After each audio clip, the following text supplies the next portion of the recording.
अस्सलाम वालेकुम दोस्तों, कैसे हो? उम्मीद है कि सब खैरियत से होंगे। अल्लाह आप लोगों को ऐसे ही खुश रखे। आज का किस्सा छोटा सा लेकिन दिलचस्प, मजेदार और सबक तो आपको 100% सीखने को मिलेगा ही मिलेगा। तो किस्सा यह है कि एक बादशाह ने एक कारस्तानी की। क्या कारस्तानी की पता नहीं, पहले बादशाह को कुछ काम होते थे या नहीं होते थे, या यही सब काम करते थे। बहरहाल बादशाह ने कारस्तानी ये की कि काश के हीरो को असली हीरो की तरह बनाया, यानी उसको तराशा और बिल्कुल असली हीरे और काश के हीरे एक जैसे दिखने लगे। तो असली और नकली हीरो को एक थैली में जमा किया, उसको गुडमुट किया और अपनी सल्तनत में ऐलान करवा दिया कि जो भी असली हीरो को नकली हीरो से अलग करेगा उसको मुंह मांगा इनाम दिया जाएगा, और जो इसमें फेल होगा, नाकाम होगा, उसका सर कलम कर दिया जाएगा। ये पूरे सल्तनत में ढिंडोरा पीट दिया गया। अब बहुत सारे जौहरी आए इनाम की लालच में, लेकिन वो ऐसा तराशा गया था काश के टुकड़ों को कि बिल्कुल असली के जैसे वो लगता था। तो बहुत सारे जौहरी नाकाम हुए और अपना सर कलम करवा दिया।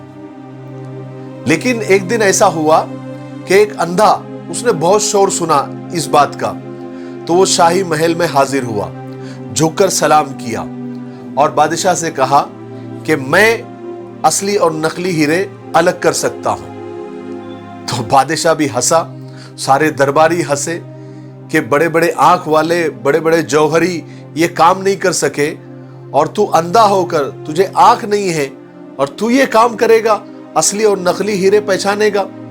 याद है ना तुझे, सर कलम कर दिया जाएगा। अंधे ने सर झुकाकर कहा, मुझे पता है, अगर मैं नाकाम हो गया, फेल हो गया, तो मेरा सर कलम कर देना।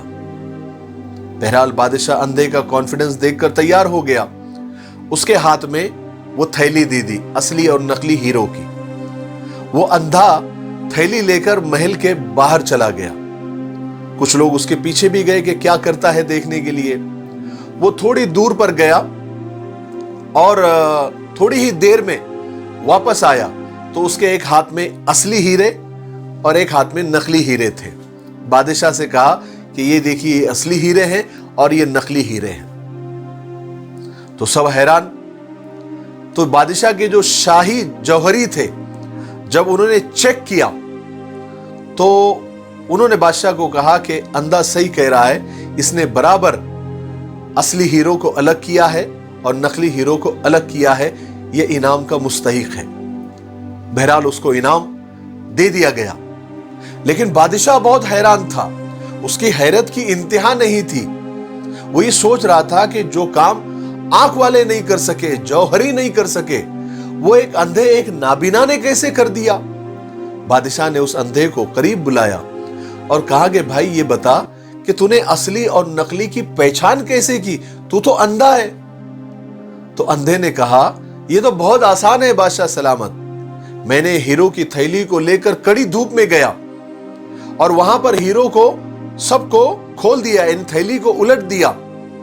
फिर मैंने हाथ लगाकर सबको देखा, जो सूरज की तपिश से गर्म हो गए वो नकली थे, और जो गर्मी को जिन्होंने बर्दाश्त कर लिया और ठंडे ही रहे वो असली थे। ये उसकी पहचान थी। बादशाह ने अंधे की इल्म की बहुत तारीफ की और उसको मुंह मांगा इनाम और इकराम देकर उसको इज्जत के साथ रवाना किया। अंधे की रुखसती के साथ बादशाह का गुस्सा, बादशाह की अना, बादशाह का गुरूर और बादशाह की दिमाग की गर्मी भी साथ साथ रुखसत हो गई। बादशाह की ये बात समझ में आ गई कि बर्दाश्त, नरम मिजाजी, हलीमी, मतानत, मोहब्बत ही इंसानियत की मेराज होती है। जो गर्म हालात को सह गया वो हीरा, और जो सह न सका वो कांच का टुकड़ा। जो दबाव को सह जाए वो तो हीरा होता है, और जो दबाव को सह न सके वो कांच का टुकड़ा होता है। इसलिए एक बात याद रखो कि असली और नकली में सिर्फ बर्दाश्त और सह जाने का फर्क होता है। फिर आप लोग ये सवाल करेंगे कि इंसान आखिर कब तक बर्दाश्त करे, कब तक लोगों के ताने सहे, कब तक अपने गुस्से को पिए। आखिर बर्दाश्त की भी तो कोई हद होती है। तो हमारे बुजुर्ग इस बारे में ये फरमाते हैं कि उस वक्त तक सहना है जब तक हीरा ना बन जाओ। जब आप हीरा बन जाएंगे, दबाव सह सह कर, बर्दाश्त कर करके, तो फिर कोई भी दबाव, कोई आग, कोई तपिश, कोई गर्मी आप पर असर नहीं करेंगी और आप हमेशा अपनी ताकत के साथ, अंदरूनी ताकत के साथ दुनिया का मुकाबला करते रहेंगे। मुझे उम्मीद है कि इस छोटे से किस्से से आपको बहुत कुछ सीखने को मिला होगा। मेरे लिए दुआ करते रहें। अस्सलाम वालेकुम।